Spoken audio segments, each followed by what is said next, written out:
Halo guys, selamat datang kembali di channel gue bersama gue Panca. Dan pada episode kali ini ya, gue punya satu handphone keren di masanya. Dan usianya sekarang udah sekitar 16 tahun ya. Waktu itu dirilis pada tahun 2004 dan sempat populer di tahun 2005, 2006, 2007. Ya intinya di era tahun-tahun itu. Ini adalah Nokia 6600. Buat kalian nih, anak-anak tahun 90-an, dulu pernah memiliki handphone ini gak sih? Kalaupun belum pernah, minimal pernah minjem punya temen. Ya, jadi handphone ini dulu harganya ya lumayan mahal ya. Harganya itu pas baru itu di atas 2 jutaan. Dan handphone ini bisa dikatakan pada waktu itu masuk kategori menengah ke atas. Ya, kita langsung bahas dari handphonenya ya. Kita mulai dari segi desain. Segi desain dari handphone Nokia memang banyak variasinya. Jadi dari setiap tipe itu mempunyai bentuk yang ya unik ya, kalau kita bilang itu unik karena bentuknya nggak monoton, nggak kayak handphone sekarang yang bentuknya ya gitu-gitu aja. Dari segi casing ini memang banyak plastik karena pada waktu itu casing ini bisa dibongkar dan bisa diganti sesuka hati guys. Oke, dari segi desain pada bagian depan di sini ada earpiece untuk speaker telepon, lalu ada logo Nokia, lalu ada layar. Layarnya ini udah berwarna tapi masih semi monokrom.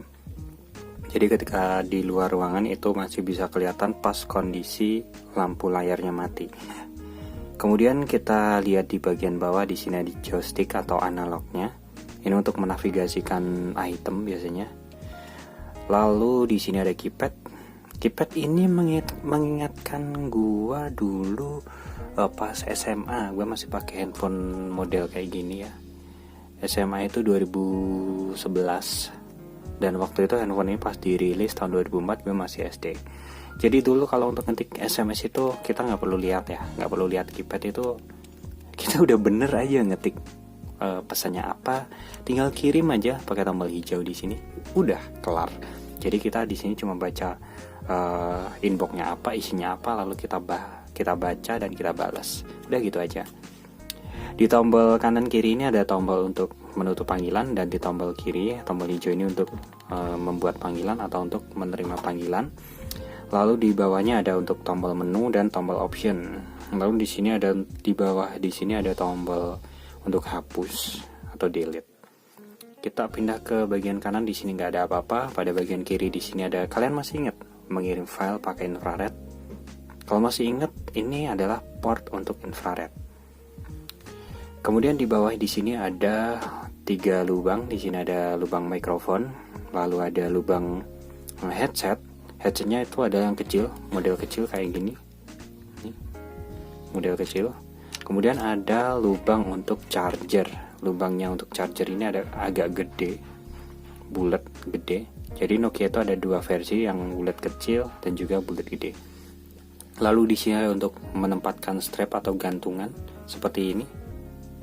Ingat ya dulu kalau pas sekolah ya, kakak kelas dulu ada yang pakai handphone kayak gini dikalungin di leher gitu. Wow, sultan banget. Kita pindah ke bagian atas. Di sini ada tombol power. Yang tombol power ini dulu sering rusak. Sering ganti biasanya, ke counter itu ganti. Dan 2 poin yang sering rusak dari handphone ini adalah tombol power dan juga tombol navigasinya atau joysticknya kayak gini. Dulu sering banget rusak. Terus bagian belakang di sini ada logo Nokia, lalu ada kamera VGA yang dulu pernah bagus di masanya. Lalu ada backdoor, ini bisa dilepas. Kalau kita lepas kita akan menemukan di sini ada MMC multimedia card, ini dengan kapasitas 64 MB. Itu udah gede banget dulu.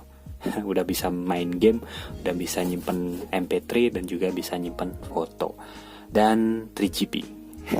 Gue masih ingat walaupun dulu gue belum sempat memiliki handphone, tapi biasanya yang punya handphone ini pasti nyimpen file-file 3GP biasanya sampai disembunyiin gitu deh.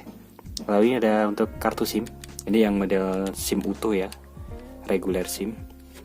Dan di sini ada konektor baterai. Kita ambil baterainya dulu ya. Baterainya ini tipenya BL5C. Ya, ini BL5C Untuk kapasitasnya itu adalah 850 mAh. Kita pasang dan kita nyalakan yuk. Buat kalian ya, dulu pernah punya cerita apa sih tentang handphone Nokia ini? Sambil dinyalakan, gue sedikit cerita ya. Waktu itu 2006 2007 gue SMP, dan kala itu handphone ini harga secondnya masih tembus 1,8 juta. Dan waktu itu yang punya handphone ini satu kelas itu cuma satu orang, dan biasanya dipakai, dipinjem sana pinjam sini gitu. Waktu itu gue cuma bisa, wah kapan ya gue bisa punya handphone kayak gini, karena ya ingat-ingat harganya itu mahal ya. Dan ini nada opening dari Nokia 6600. Dan ini dulu masuk kategori flagship atau menengah ke atas juga. Kalau untuk harga di bawah 1 juta, dulu kita bisa beli ini Nokia ya 2300. Ini feature phone juga, ada fitur radionya, harganya di bawah 1 juta. Kita bahas Nokia 2300 ini di video yang lain. Oke, ini adalah penampilan awal dari Nokia 6600. Tampilannya kayak gini. Di sini ada beberapa indikator ya pada bagian kiri. Di sini ada untuk sinyal, lalu ada jam analog, lalu ada logo operator, dan di sebelah kanan ada indikator baterai, sisa baterainya. Terus di sini ada BGS Panca, ini adalah nama profil yang saya gunakan. Oke, kita langsung jelajah ya dia. Jelajah aja untuk ininya. Kita tekan tombol di sini untuk membuka app drawernya, menunya di situ. Kita geser-geser pakai joysticknya atau analog. Di sini gue udah pasang dua aplikasi, yaitu Ultra MP3 dan juga nih File Explorer. Kita dengarkan untuk Ultra MP3-nya yang kalian rindukan, mungkin tampilannya kayak gini ya. Dan ini kualitas audio dari Nokia 6600 yang usianya udah sekitar 16 tahun.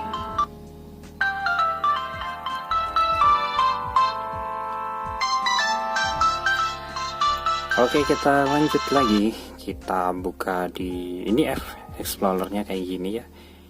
Ini bisa kalian akses file-file yang ada di kartu SD atau MMC ya, dan juga di memori internal. Bisa kalian akses di sini. Kemudian di sini ada pengaturan. Pengaturan ini meliputi pengaturan telepon, pengaturan panggilan, lalu ini ada pengaturan lainnya. Ya, konektivitas atau network juga ada. Kemudian di sini ada memori, ini adalah sisa memori dan juga informasi seputar memorinya, nama memori, kemudian kapasitas dan juga memori yang masih tersisa. Kemudian di sini ada galeri. Galeri di sini ya semacam untuk ini ya.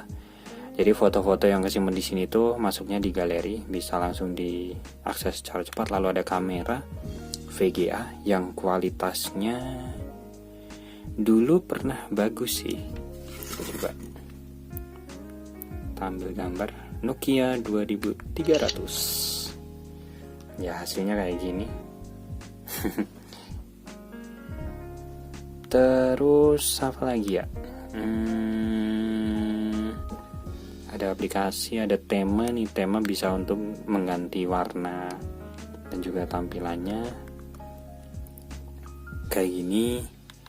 Terus apalagi yang bisa kita lihat? Nah, ini infrared nih. Infrared untuk mengirim file. Jadi kalau kalian masih ingat ya, ngirim file itu harus ditempelin, dan dua device harus support infrared. Dan di sini ada Bluetooth. Kemudian ada Snake, aplikasi Snake, game bawaan Nokia nih, Snake. Tampilannya kayak gini. Kemudian apa lagi nih yang bisa kita ulik nih? Aplikasi message atau pesan, tampilannya kayak gini. Dulu bisa ngirim MMS guys, bisa ngirim MMS, masih ingat mungkin? Multimedia message dan juga email, ini bisa nah untuk ngetiknya tuh ya, kita nggak perlu lihat keypad, bisa cuy. tinggal gini ya, misalnya jangan lupa subscribe ya. Nah, enak kan? Tuh bisa tinggal dikirim pakai tombol hijau. Kemudian apa lagi ya? Oh, kita lihat di profil yang pengen denger nada denging legendarisnya. Ini profil yang gue gunakan. Cek.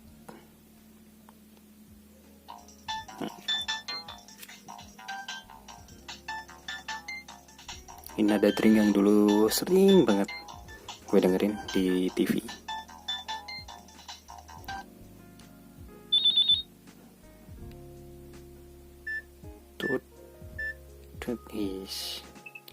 Kira-kira kalian punya nada dering favorit apa nih kira-kira? Bisa komen di kolom komentar di bawah ya. Nih. Dulu keren banget cuy. Wis.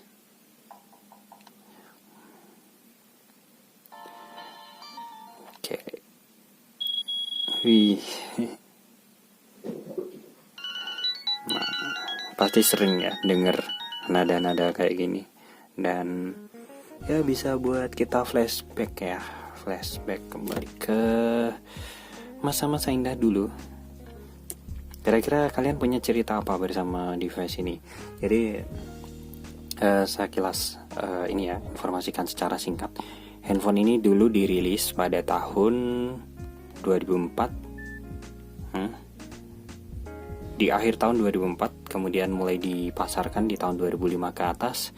Dan untuk fitur-fiturnya, handphone ini udah support kamera, kemudian udah mengusung OS Symbian. Kemudian untuk jaringannya ini masih GPRS ya, atau masih 2G dan belum 3G.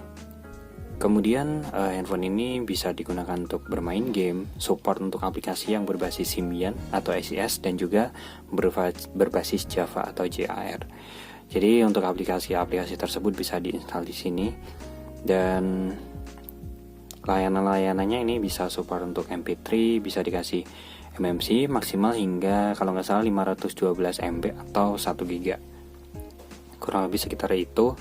Dan handphone ini juga bisa digunakan untuk setidaknya fitur utama yaitu telepon dan SMS. Untuk muter video ada aplikasi Real One Player. Itu aplikasi yang legendaris banget di masanya, dan juga bisa digunakan untuk apa lagi ya? Kalau video call kayaknya nggak bisa karena ini nggak ada kamera depan. Tuh, jadi fitur-fiturnya memang hanya terbatas itu. Dan kalau di tahun 2020 katakanlah harga 2 jutaan ke atas untuk beli handphone kayak gini, kira-kira masih worth it nggak? Kalau menurut gue pribadi ya, kalau worth it itu tergantung yang beli itu siapa. Kalau yang beli itu kolektor mungkin ya oke lah. Tapi kalau misalnya untuk konsumen biasa, kalau untuk sekedar berkomunikasi, kayaknya nggak worth it banget ya. Mendingan beli smartphone. Tapi kalau untuk kolektor, kalau harga 2 juta, kalau misalnya itu masih full set, apalagi itu stok baru, mungkin ya oke lah, not bad. Karena itu ya nilai historisnya guys. Nilai historisnya itu ya mungkin dulu punya kenangan dengan handphone ini atau gimana. Dan buat kalian yang punya kenangan atau punya cerita di balik handphone ini, mungkin bisa tulis di kolom komentar di bawah. Dan juga jangan lupa ya buat kalian yang belum subscribe, untuk bisa subscribe channel ini. Dan kalau ada masukan juga bisa ditulis di kolom komentar di bawah. Oke, sekian dulu ya video singkat tentang Nokia 6600 di tahun 2020 yang masih nyala dengan usia ya hampir 16 tahun. Terima kasih udah nonton video ini dari awal sampai habis. Sampai jumpa di video selanjutnya.